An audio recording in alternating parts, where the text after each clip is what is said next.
with Eylon Levy, the former spokesman for the State of Israel and also the host of a popular podcast. Eylon, the last time we were trying to interview you, I believe you were in a bomb shelter in the middle of an airstrike.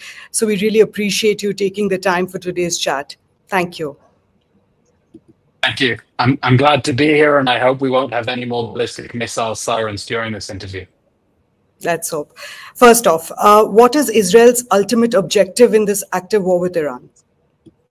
Israel's goal in the Israel-Iran phase of the October 7th war is to eliminate two existential threats. One, Iran's pursuit of nuclear bombs, and two, Iran's pursuit of ballistic missiles. The Iranian regime is openly committed to destroying Israel. Just last month, the supreme leader said during negotiations that Israel is a cancer that must be eradicated. And the Iranian regime was building the weapons with which to destroy the state of Israel. So Israel is now taking out the Iranian nuclear weapons program and Iran's ballistic missiles to keep Israel safe and open the door for more peace and normalization in the Middle East. But is that possible without the US stepping up to actively enter the war? We know that Iran's nukes are extremely well protected. There's been a lot of talk about how they can only be destroyed with bunker buster bombs and the B-2s. How likely do you think that the US will step in?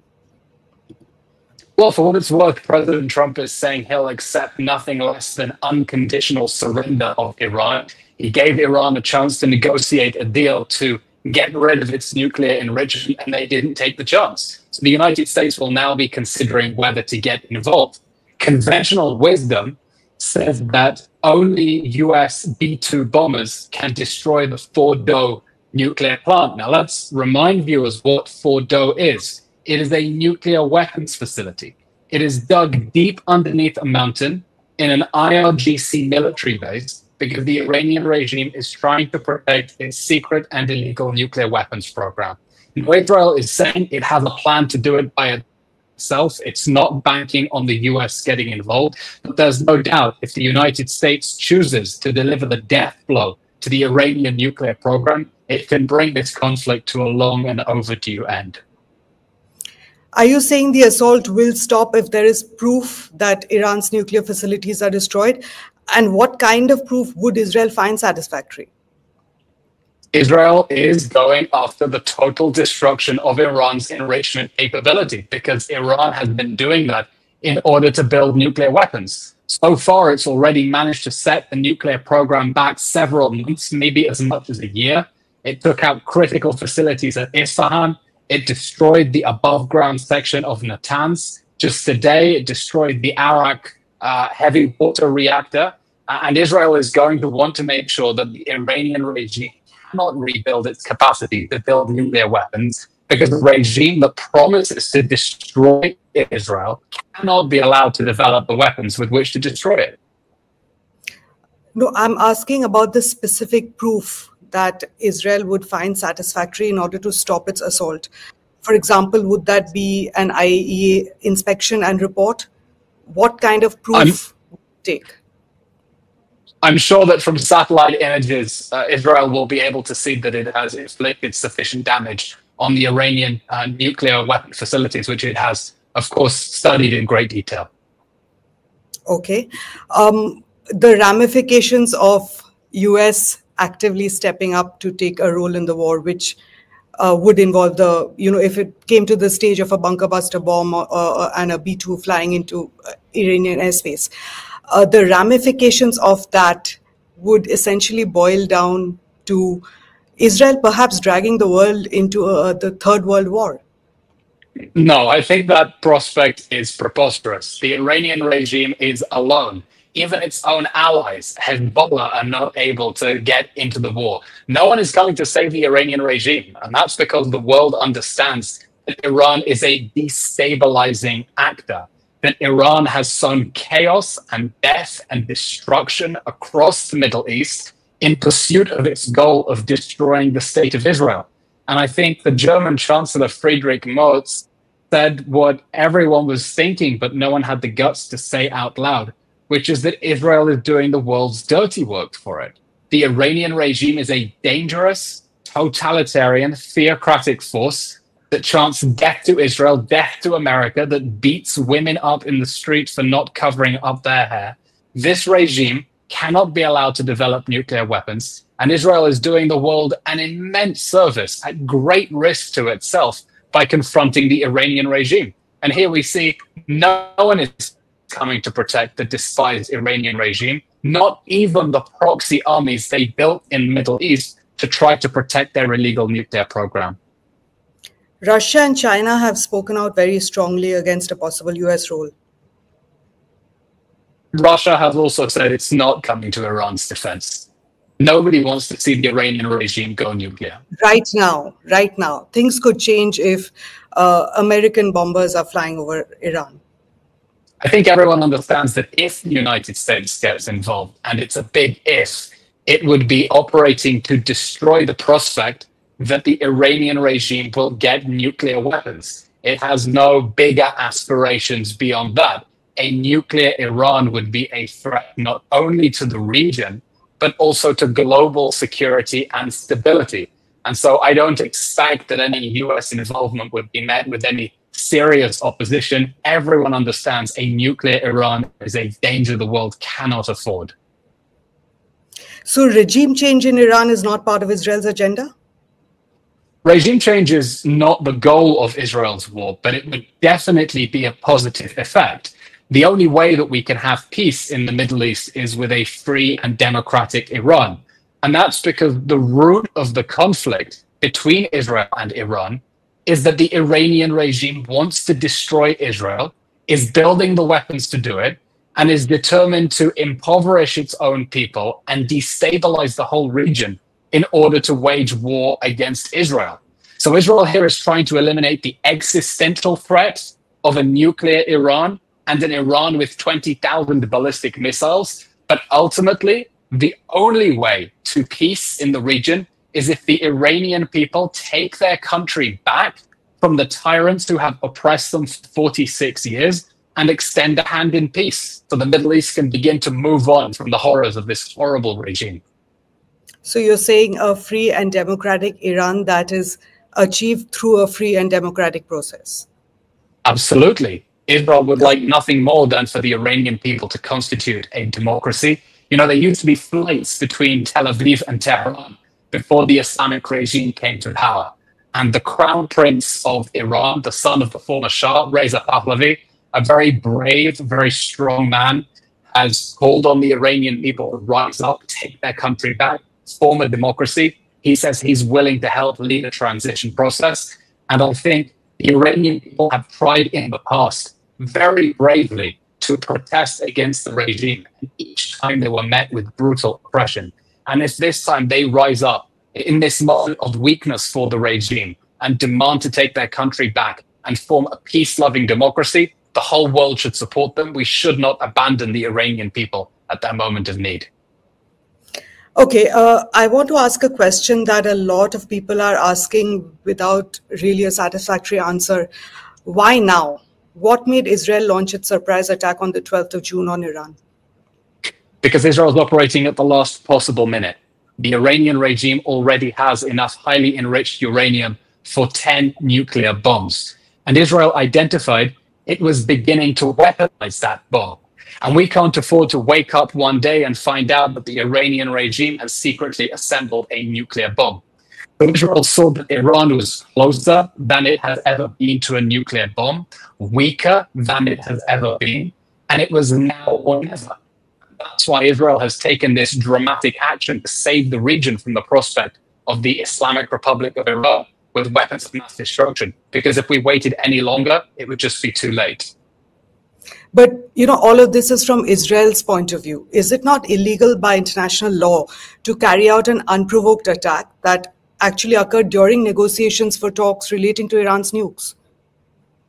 No, I'll tell you what's against international law. The Iranian regime is committed to destroying Israel in violation of international law. It has armed proxy armies around the region in violation of international law, and it has been pursuing a nuclear weapon in violation of international law. Israel is now taking action to stop a regime committed to its destruction, its obliteration, from achieving the weapons with which to do it. Those are the rules. If you call death to Israel, Israel will not allow you to get the weapons to bring death to Israelis. So Israel is taking action now to hold the regime to account. And let's remind viewers, this war did not start on Friday. The Iranian regime has been waging a war of aggression, a regional war of aggression against Israel since October 7th, 2023. That's when the Iranian proxy army, Hamas, invaded Israel, shot missiles, massacred 1,200 people in the most brutal ways, took hostages, and then Iran's other proxy armies joined in. Hezbollah from Lebanon, the Houthis from Yemen, militias in Iraq, from Syria as well. So the Iranian axis began a war of aggression against Israel 20 months ago, and Israel is now holding Iran directly to account for its aggression and saving the world from Iran getting nuclear weapons on the way. 20 months. That's a long time to have been in an active conflict. Recent press reports have said, in fact, Elon, that Israel is running low on missile interceptors. Does Israel currently have the capacity to fight out a longer drawn war?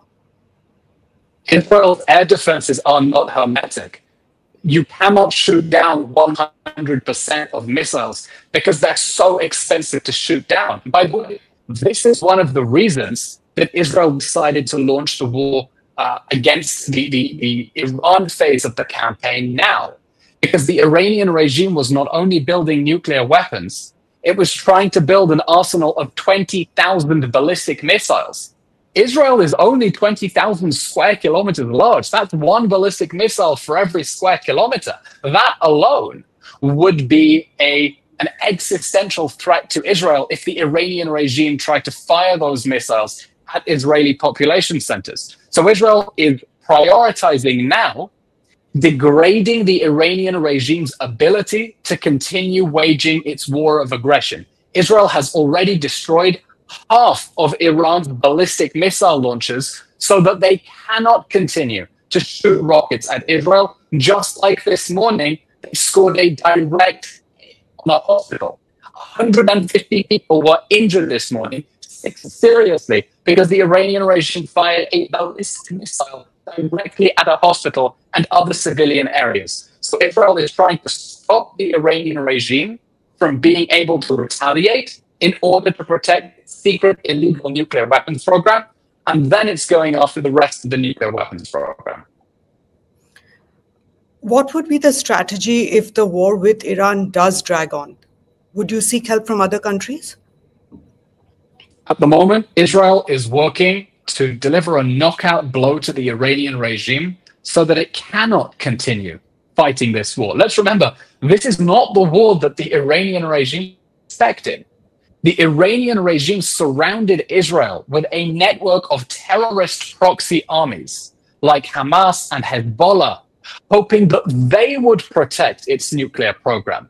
But Israel has degraded Hamas, defeated Hezbollah, and the Iranian regime is now left without protection for its nuclear weapons program. And as I said, in just the last week, Israel has destroyed half of Iran's ballistic missile launchers, killed the head of the Iranian army and then his successor, delivered a knockout blow to the Iranian military leadership so that the Iranian regime cannot respond with any major force. And we're seeing already from the first night when they shot 200 missiles at Israel in one night, they're now launching much smaller barrages because Israel has already weakened Iran's ability to keep waging war. Is Israel hoping that if it snuffs out the Iranian regime for once and for all with the knockout blow that you're speaking of, is Israel also hoping that that would be a death blow to Hamas? Because that is a war that Israel has been fighting for months, like you said, and there's no sign of that war ending with the victory in Israel's favor so far. Israel is hoping that the Iranian people are going to deliver a knockout blow to the Iranian regime. It's for the Iranian people to take their country back and form a democracy and take back control of their lives from the regime that has oppressed them. But absolutely, the Iranian regime was the #1 state sponsor of terrorism in the Middle East and the biggest supporter of Hamas and Hezbollah and the Houthis. And if Israel is able to defeat the Iranian regime militarily, it hopes that will also weaken the axis of terror, the network of proxy armies in the Middle East. And with Iran knocked out of the picture, that will allow us, hopefully, to bring to an end the war that the Iranian Axis launched nearly 20 months ago, and crucially, to get back those poor hostages who are still trapped in Gaza, chained and shackled and starving and tortured in the dungeons underneath Gaza. So in the last 20 months, Israel has been in active conflict with at least 5 other countries. But there's also been a rise in the number of countries who've condemned Israel's military actions. A pretty stark rise. What's your view on that?